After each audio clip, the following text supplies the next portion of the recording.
Hello বন্ধুরা, জ্ঞানজ্যোতি coaching সেন্টারের পক্ষ থেকে তোমাদের সকলকে জানাই আরও একবার স্বাগত। আজকের ক্লাসে তোমাদের সঙ্গে যে বিষয়টি নিয়ে আলোচনা করব সেটা হলো বৌদ্ধ ধর্ম থেকে বৌদ্ধ ধর্মের আর্য সত্য সম্পর্কে।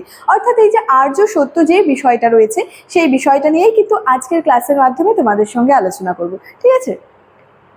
আচ্ছা, তবে আজকের আলোচনার বিষয় শুরু করার আগে তোমাদেরকে একটা ছোট্ট ইনফরমেশন দিয়ে রাখি। দেখো, তোমরা যারা যারা ভাবছো আমাদের সঙ্গে এই সেমিস্টারে অনলাইনে যুক্ত হবে, তারা কর্নারে দুটো নাম্বার দেখতে পাচ্ছ, 7076398606 এবং 6295916282। এই নাম্বার দুটি হলো আমাদের জ্ঞানজ্যোতি কোচিং সেন্টারের অফিসিয়াল হেল্পলাইন নাম্বার। তোমরা যারা যারা ভাবছো আমাদের সঙ্গে অনলাইনে যুক্ত হবে, নাম্বার দুটির মধ্যে কিন্তু যে কোনো একটি নাম্বারে যোগাযোগ করে আমাদের সঙ্গে যুক্ত হয়ে যেতে পারো। এছাড়াও তোমাদের সেমিস্টারের কোর্স ফি সম্পর্কে একটু বলে রাখি। দেখো, তোমাদের কোর্স ফি যেটা আগে ছিল সেটা ছিল হচ্ছে 1199 রুপিস, কিন্তু এই কোর্স ফিটা এখন তোমাদের কিন্তু পে করতে হচ্ছে না। তার কারণ হচ্ছে তোমাদের জন্য কিন্তু একটা খুবই সুন্দর অফার রাখা হয়েছে। অফারটা হলো, তোমরা কিন্তু শুধুমাত্র 99 রুপিস রেজিস্ট্রেশন ফি এর বিনিময়ে কিন্তু তোমাদের পুরো সেমিস্টারটা ক্লিয়ার করে নিতে পারছো, ঠিক আছে? তো এই যে অফারটা রাখা হয়েছে, এই অফারটা কিন্তু শুধুমাত্র প্রথম 100 জন স্টুডেন্টসের জন্যই কিন্তু রাখা হয়েছে। অর্থাৎ যে সেকেন্ড সেমিস্টারের প্রথম 100 জন, ফোর্থ সেমিস্টারের প্রথম 100 জন এবং সিক্স সেমিস্টারের প্রথম 100 জন স্টুডেন্টসের জন্যই কিন্তু এই অফারটা রাখা হয়েছে, ঠিক আছে? তো এই ছিল ইনফরমেশনের বিষয়। এবার সরাসরি আলোচনার বিষয় শুরু করছি।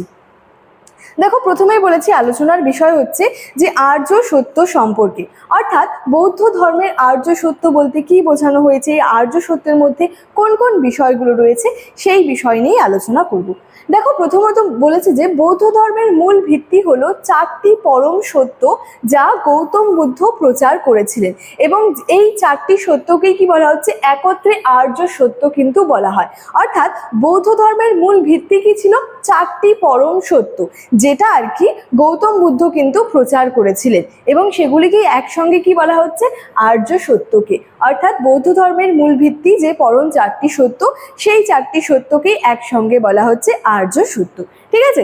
দেখো, প্রথমেরটা রয়েছে যে বিষয়, সেটা হলো যে জগৎ দুঃখময়। অর্থাৎ এই জগৎ অনেক দুঃখময় আর কি। বলেছে বুদ্ধদেবের মতে এই পার্থিব জগৎ দুঃখ ও যন্ত্রণায় পরিপূর্ণ।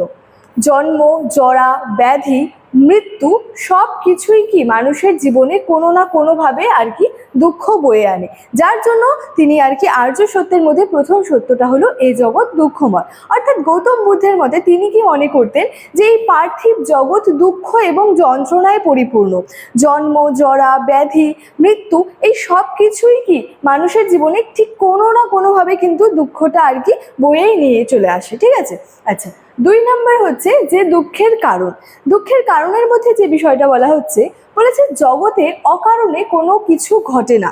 বুদ্ধদেব শিখিয়েছেন যে মানুষের অন্তহীন কামনা, বাসনা, তৃষ্ণা এবং আসক্তি হলো যাবতীয় দুঃখের মূল কারণ। অর্থাৎ বুদ্ধদেব কি শিখিয়েছেন যে এই যে মানুষের জীবনে কামনা, বাসনা, আসক্তি, তৃষ্ণা এই সব কিছুই কি যাবতীয় দুঃখের মূল কারণ, এবং জগতে অকারণে কিন্তু কোনো কিছুই ঘটে না। কিছু একটা ঘটার পেছনে কিন্তু কোনো না কোনো কারণ ঠিকই কিন্তু থাকে, অকারণে কিন্তু কোনো কিছুই ঘটে না, ঠিক আছে? বলেছে কোনো কিছু পাওয়ার তীব্র আকাঙ্ক্ষায় মানুষকে কষ্টের দিকে ঠেলে দেয়। অর্থাৎ মানুষের জীবনে যে কোনো কিছু একটা পাওয়ার আকাঙ্ক্ষা, কোনো কিছু একটা পাওয়ার যে আশা থাকে, সেটাই কি করে মানুষকে আর কি কষ্টের দিকে ঠেলে দেয়। কারণ সেই আশাটা যদি পূর্ণ না হয় বা সেই আশার অনুযায়ী যদি না হয়, তাহলে কি স্বাভাবিকভাবেই একটা কষ্ট হয়।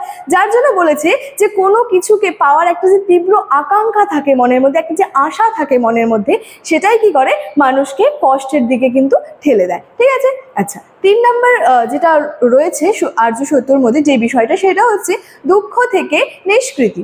বলছে এই সত্যটি মুক্তি বা আশার বাণী শোনায়।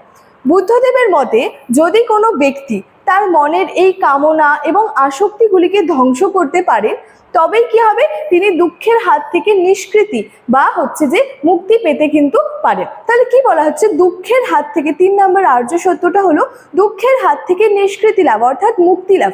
এখানে কি বলা হচ্ছে যে বিষয়টা, দেখো যে বুদ্ধদেবের মতে অর্থাৎ গৌতম বুদ্ধ বলেছেন যে কোনো ব্যক্তি তার মনের এই যে কামনা, বাসনা, আসক্তি এই সমস্তগুলিকে যদি ধ্বংস করতে পারে, তবে কি হবে, তবেই কিন্তু সেই ব্যক্তি বা তিনি কিন্তু দুঃখের হাত থেকে আর কি মুক্তি লাভ কিন্তু পেতে পারেন। ঠিক আছে, এছাড়াও দেখো 4 নম্বর উপায়টা যেটা রয়েছে, 4 নম্বর আর্য সত্যটা যেটা রয়েছে সেটা হলো যে দুঃখ ধ্বংসের উপায়।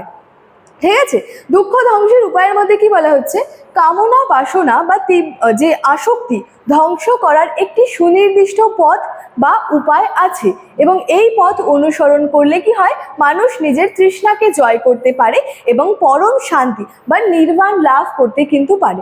নির্বাণ লাভ বলতে বোঝানো হয় যে মুক্তি লাভ করাকে। ঠিক আছে, তাহলে কোনো মানুষ যদি এই পথ অনুসরণ করতে পারে, অর্থাৎ কি কামনা বাসনা আসক্তি এই সমস্ত ধ্বংস করার একটা কিন্তু নির্দিষ্ট পথ বা উপায় কিন্তু আছে, তো সেই পথটা যদি মানুষ অনুসরণ করে তবে কি হবে, মানুষ কিন্তু নিজের তৃষ্ণাকে জয় করতে পারে এবং শান্তি বা নির্বাণ লাভ কিন্তু করতে পারে। তাহলে আর্য সত্যর মধ্যে কিন্তু বিভিন্ন বিষয়গুলো রয়েছে যেগুলো গৌতম বুদ্ধ কিন্তু বলেছিলেন এবং সেই যে 4টি পরম সত্য, সেই 4টি পরম সত্যকে কি বলা হয়, আর্য সত্য। ঠিক আছে, দেখো পরিশেষে কি বলা যায়, আর্য সত্য হলো মানুষের দুঃখের কারণ নির্ণয় এবং তা থেকে মুক্তি পাওয়ার এক বাস্তবসম্মত দর্শন। অর্থাৎ আর্য সত্যের মাধ্যমে কি হচ্ছে, মানুষের দুঃখের যে কারণ সেটা নির্ণয় করা যাচ্ছে এবং সেটা থেকে মুক্তি পাওয়ার একটা বাস্তবসম্মত কিন্তু দর্শনের ধারণাটা কিন্তু পাওয়া যায়।